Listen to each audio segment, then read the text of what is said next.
প্রিয় দর্শক, দেখতে পাচ্ছেন এইমাত্র কিন্তু ভারত থেকে বাংলাদেশি যেসব চ্যাসিস পণ্য আমদানি করে সেগুলো কিন্তু বের হচ্ছে। আপনারা দেখতে পাচ্ছেন যে একের পর এক কিন্তু এখান থেকে চ্যাসিস চেক করছে এবং বাংলাদেশের দিকে রওনা দিচ্ছে। এই সেই গেট, যে গেটের মাধ্যম থেকে ভারতীয় পণ্য বাংলাদেশে আসে। আপনারা দেখতে পাচ্ছেন যে সিরিয়ালবদ্ধভাবে কিন্তু একটা একটা করে ভারতীয় চ্যাসিসগুলো বের হচ্ছে।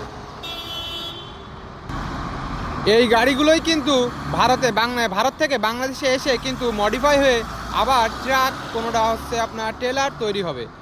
ভারতীয় এই গেট কিন্তু বাংলাদেশের সর্ববৃহত্তম গেট। আপনারা দেখতে পাচ্ছেন এই সেই কার্গো ইয়ার্ড বেনাপোল স্থলবন্দর, আর তার ভেতরতেই কিন্তু ভারতীয় সেই যেসব চ্যাসিসগুলো দেখতে পাচ্ছেন এগুলো কিন্তু ভারত থেকে আসছে।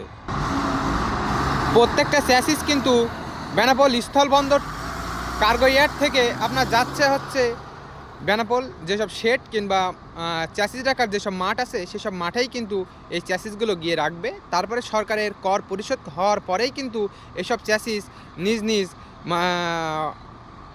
ইম্পোর্টারের কাছে চলে যাবে। এইসব চ্যাসিস কাগজপাতি ঠিক হয়ে যাওয়ার পরেই কিন্তু এইসব চ্যাসিসগুলো এই কার্গো ইয়ার্ড এর ভেতর থেকে বের হতে পারে।